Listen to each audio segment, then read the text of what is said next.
We gotta drink water, man.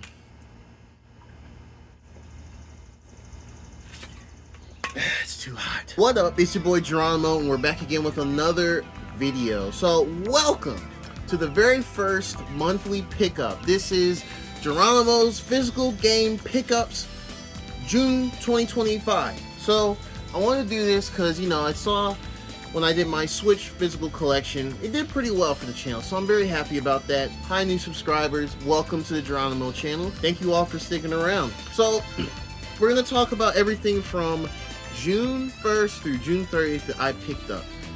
So, we're going to go ahead and get started.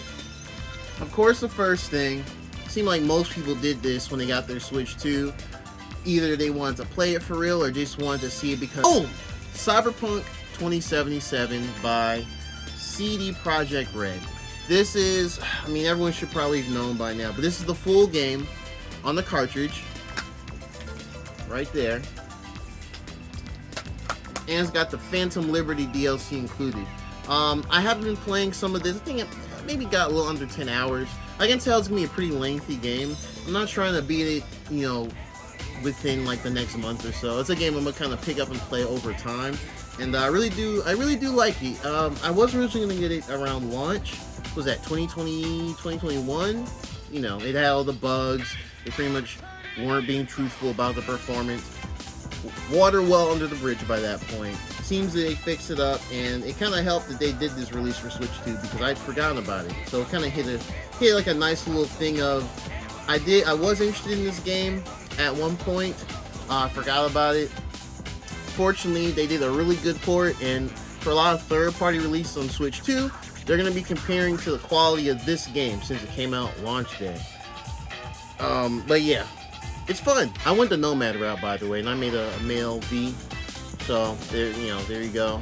I think the last thing I did was that mission with Lucy, the brain. What was it called? Brain dive. I forgot. I forgot. I'm sorry. But yeah, overall, really cool game. Glad I got it, and it's the first physical Switch 2 game I have for the system for right now. Next game.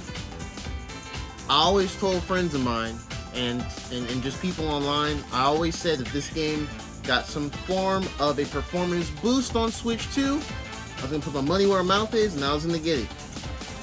Pokemon Violet. I'll be honest, I've only started at the very beginning. I just made my trainer. I chose my starter, and it's Quaxley. Shout out to the duck. It's the homie right there. And yeah, I'm gonna get back to it, but just when playing it both docked and handheld, yeah, it runs smooth now. Like, it's not a visually pleasing game still, but at least the not so visually pleasing game runs at a smooth 60 frames. I can't remember if it's at 1440p resolution or if it's upscaled to 4K. Either way, it looks good on the screen, both the Switch 2 screen and your TV, or my TV, I should say. So yeah, I will finally be jumping into Gen 9 this year, officially, so that's cool. And I only chose Violet, mostly because, you know, old school rules. I like the box legendary more. So yeah, finally got in the collection. Finally. So the next game I got, this was actually on I don't want to say on a whim, but it was something I've seen over the years. It's a Switch 1 game, actually. But the real reason it's always caught my eye is because of the cover. Fight Crab, Shella Awesome Edition. Look at this cover, y'all. Look at it. These crabs are going at it. Bro, he's got a big hammer.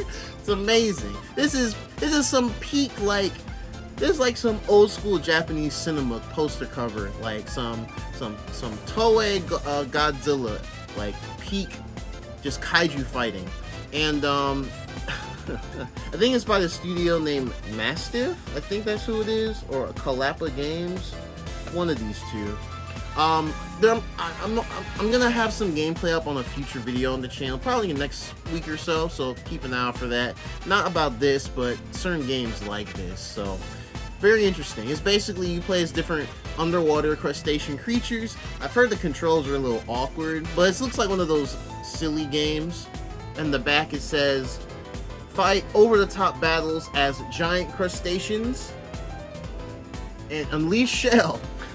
So you already know it. You already know what energy it's on. Yeah, look out for something about this in the channel, and how I think of it. So it looks pretty cool. But isn't that cover just good, y'all? Isn't that cover just good? That's fire.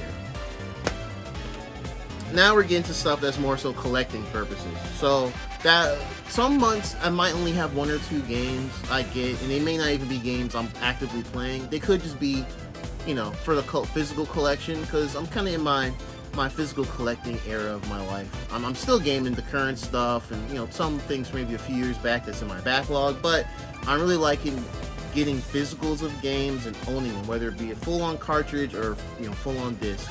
So that one, this first one will be 13 Sentinels, Aegis Rim.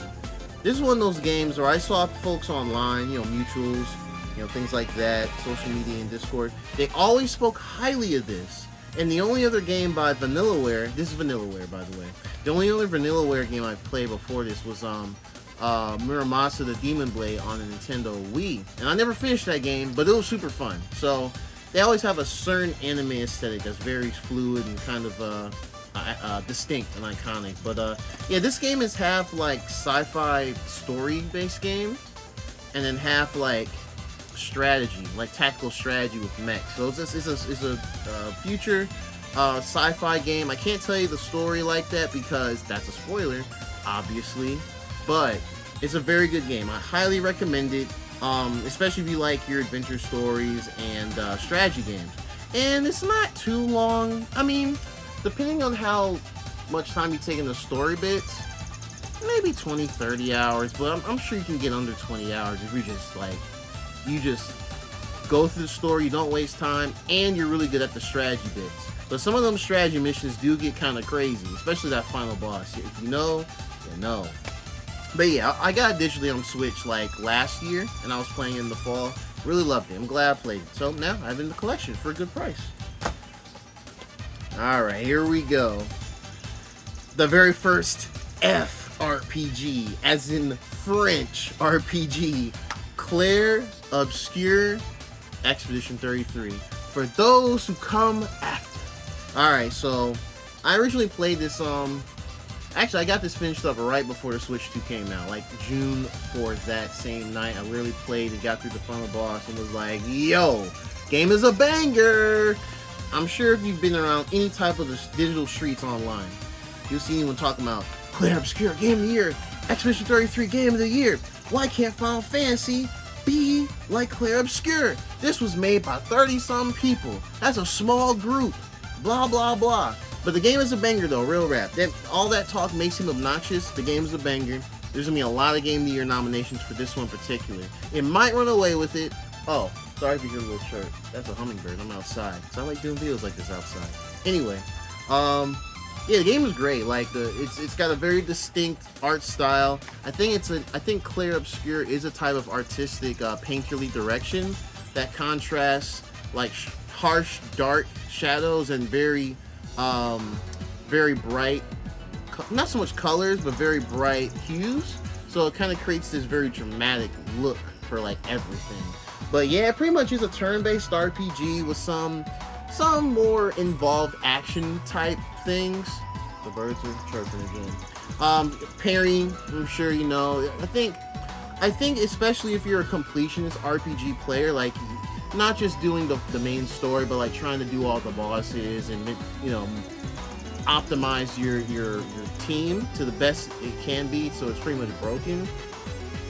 I feel like it kind of, I don't want to say lives and dies in the parry system, but I think it depends on your endurance of the parry mechanic, because some enemies, they just be hitting like a dozen plus times in one round, and if you just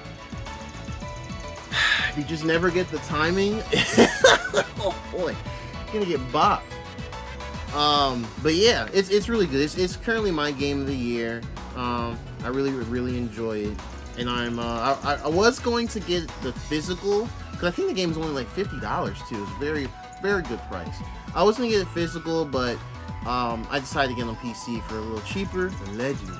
But no, I got it for a cheaper price on one of those code sites, and Yeah, the game is so good I wanted to own it physically, and it's all on disc. There it is. There's the disc. So yeah, I have it in my collection. I'm very happy about that. Now this last one, this is funny because I actually used to have this game back on the Xbox 360, but when I was perusing some of my online stores for, you know, physical games, this popped up, and it was for a really good price. I think it was less than $10, or less than $10 US. Sonic and Sega All-Stars Racing with Banjo-Kazooie. But yeah, this was the first Sumo Digital Sonic racing game. This came out, when did this come out? 2009? No, maybe 2010.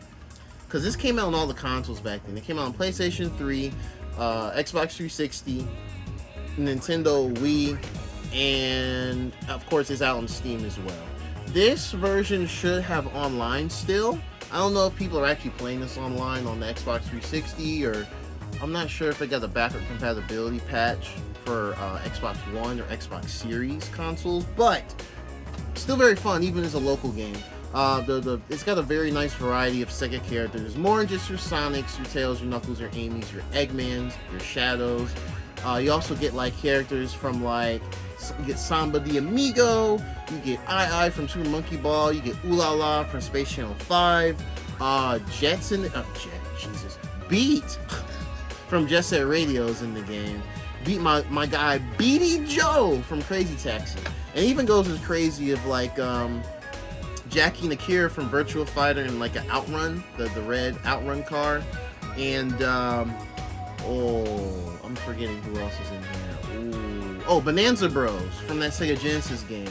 It's like the two Lego looking dudes who be walking around and trying to do burglary and stuff or whatever. Bonanza Bros.